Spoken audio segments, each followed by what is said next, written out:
오늘도 이 새벽에 하나님의 은혜가 가득하길 소망합니다. 이스라엘의 12지파의 땅 분배가 끝나고 부지중에 살인한 자들을 위한 그 6개의 도피성도 하나님의 말씀대로 구별되어 세워졌습니다. 그런데 모든 지파들이 땅의 분배를 받았지만 레위 지파는 그들이 거주할 성읍을 배당받지 못했습니다. 그래서 그들은 제사장 엘라살과 여호사에게 가서 자신들이 거주할 성읍을 달라고 요구했습니다. 1절과 2절 말씀인데요. 제가 읽겠습니다. 그때 레위 사람의 족장들이 제사장 엘라살과 눈의 아들 여호사와 이스라엘 자손의 지파 족장들에게 나와 가나안 땅 실로에서 그들에게 말하여 이르되 여호와께서 모세에게 명령하사 우리가 거주할 성읍들과 우리 가축을 위해 그 목초지들을 우리에게 주라 하셨나이다. 아멘. 레위 지파는 본래 저주를 받았던 지파입니다. 그러나 하나님의 은혜와 자비로 그 저주가 축복으로 바뀌게 되었습니다. 레위 지파는 야곱의 가족이 세겜에 머물러 있을 때 예전에 디나가 놀랍도 그 세겜에 놀러 갔을 때 강간을 당했던 사건이 있었는데요. 그때 시므온과 함께 할례를 받아야 디나를 주겠다고 세겜을 속이고 할례를 받게 한 후에 3일째 되던 해에 세겜의 남자들을 모두 죽이게 했던 사건이 있었습니다. 그로 인해서 레위는 시므온과 함께 저주를 받게 되었던 것입니다. 그런데 그들이 특별한 은혜를 받고 저주에서 축복의 자리로 옮기게 되었다는 것입니다. 레위 지파는 그 부분은 좀 더 이따가 자세하게 살펴보도록 하고요. 레위 지파는 성읍에서 섬기기 위해 구별되었기 때문에 사적인 생업에 종사할 수가 없었습니다. 그래서 그들에게는 기업을 분배해주지 않았던 것입니다. 이스라엘 자손들은 레위 지파의 요구대로 그리고 하나님께서 그들에게 미리 명하신 대로 레위인들에게 거주할 성읍을 주었습니다. 3절 말씀입니다. 제가 읽겠습니다. 이스라엘 자손들이 여호와의 명령을 따라 자기의 기업에서 이 성읍들과 그 목초지들을 레위 사람에게 주니라. 아멘. 21장에는 이스라엘 지파들이 자기들이 받은 기업에서 레위인들에게 나누어진 그 성읍들이 기록되어 있습니다. 레위 지파는 다른 지파들처럼 따로 기업을 받지 못했고 각 지파들이 이미 받은 기업에서 몇 성읍씩을 받았습니다. 레위 지파가 이스라엘 각 지파들에게서 받은 성읍은 48성읍이었습니다. 41절인데요. 제가 읽겠습니다. 오늘 보면 41절입니다. 레위 사람들이 이스라엘 자손의 기업 중에서 받은 성읍은 모두 48성읍이요 또 그 목초지들이라. 레위인들은 다른 지파들처럼 함께 모여서 살지 못하고 이스라엘 각 지파 중에 흩어져 살게 되었습니다. 그들의 조상 야곱이 예언한 대로 이루어진 것입니다. 레위인들은 이렇게 이스라엘 각 지파 가운데 흩어져 살게 되었고 기업을 받지 못했기 때문에 각 지파가 주는 11조를 받아서 생활해야 했습니다. 레위인들은 그들의 형제들 가운데서 살면서 백성들에게 율법을 가르치면서 하나님을 섬기는 일을 지도하는 직무를 수행했습니다. 그러므로 레위인들은 백성의 지도자가 된 것입니다. 그리고 사사로운 일에서 벗어나 오직 하나님만을 전적으로 섬기는 일에 종사하게 되었습니다. 이것은 레위 지파의 영광이고 바로 축복이었습니다. 본래 레위인은 자기들끼리 살지 못하고 형제들 가운데 흩어져 살도록 저주를 받았습니다. 그런데 본문에서 보면 레위 지파가 형제들 가운데 흩어져 살게 된 것은 저주가 아니라 영광과 특권이 되었던 것입니다. 저주가 바로 축복이 바뀐 것이죠. 어떻게 그렇게 되었을까요? 그것은 하나님의 자비와 은혜로 된 것이었습니다. 그런데 특별히 레위 지파가 하나님의 성전 직무를 위해 택하심을 받게 된 계기가 있었습니다. 바로 이스라엘이 광야에 있을 때 금송아지를 만들어 하나님께 크게 범죄한 사건이 있었습니다. 그죠? 그때 레위 지파만이 하나님 편에 섰습니다. 그리고 반역한 형제들까지도 치게 됩니다. 출애굽기 32장 26절에서 29절의 말씀에 그렇게 그 내용이 있는데요. 제가 읽어드리겠습니다. 한번 잘 따라보시기 바랍니다. 이에 모세가 진문에 서서 이르되 누구든지 여호와의 편에 있는 자는 내게로 나오라 하며 레위 자손이 다 모여 그에게로 가는지라. 모세가 그들에게 이르되 이스라엘의 하나님 여호와께서 이렇게 말씀하시기를 너희는 각각 허리에 칼을 차고 진 이 문에서 저 문까지 왕래하며 각 사람이 그 형제를, 각 사람이 자기의 친구를, 각 사람이 자기의 이웃을 죽이라 하셨느니라. 레위 자손이 모세의 말을대로 행하매 이날에 백성 중에 3,000명 가량이 죽임을 당하니라.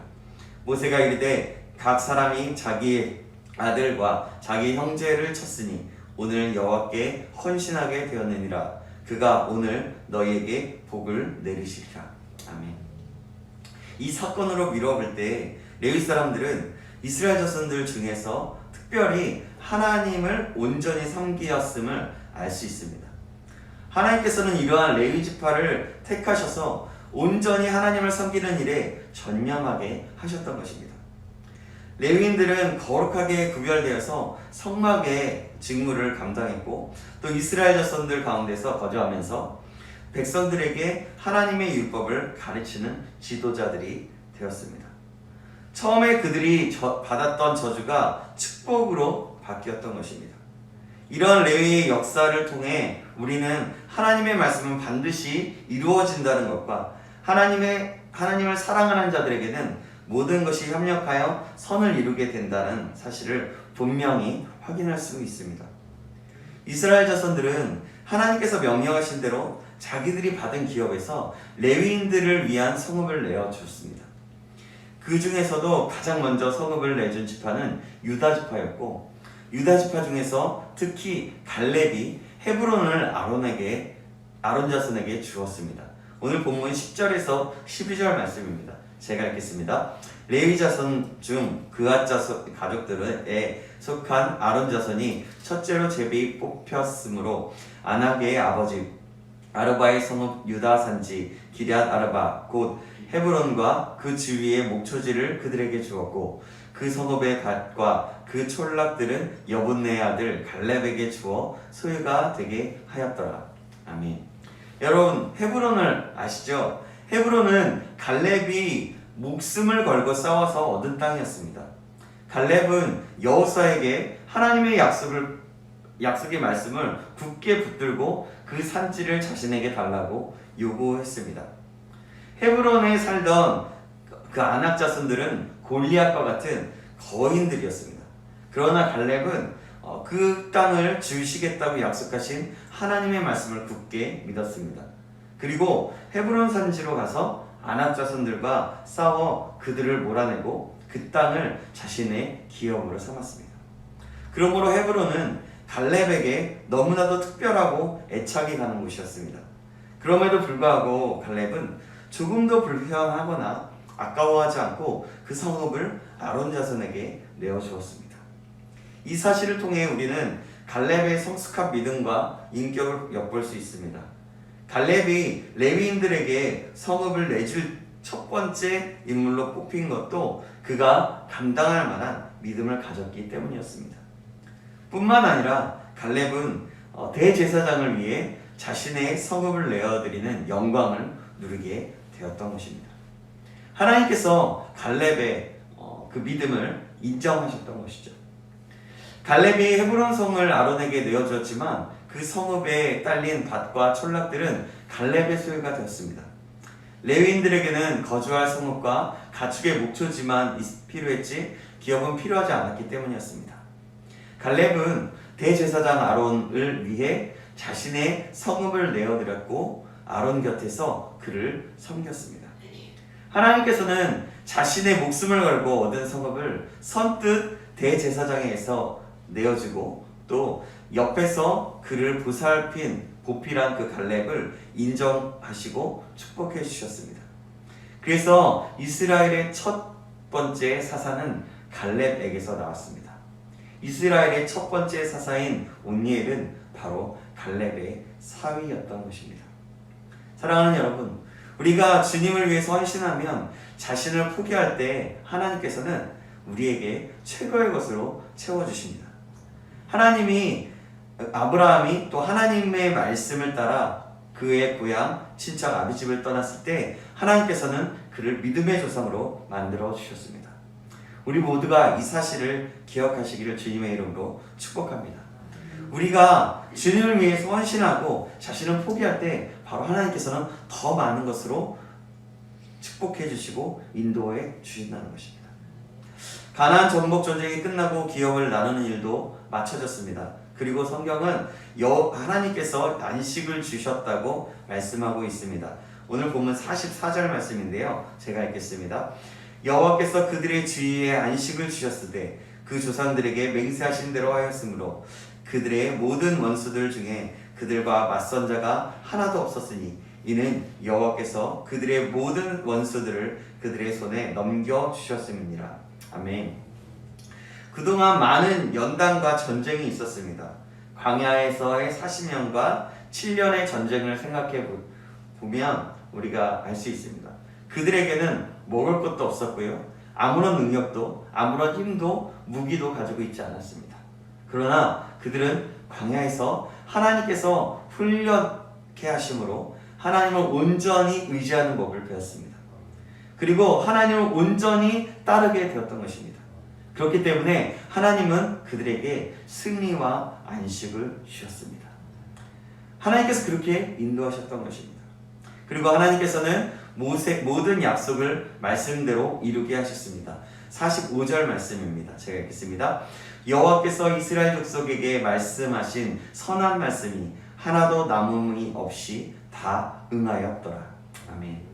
하나님께서 이스라엘과 함께 하심으로 모든 것들을 응하게 하셨던 것입니다. 사랑하는 여러분, 이렇게 하나님은 약속을 지키시고 이루시는 분이십니다. 바로 신실하신 하나님이시라는 것입니다.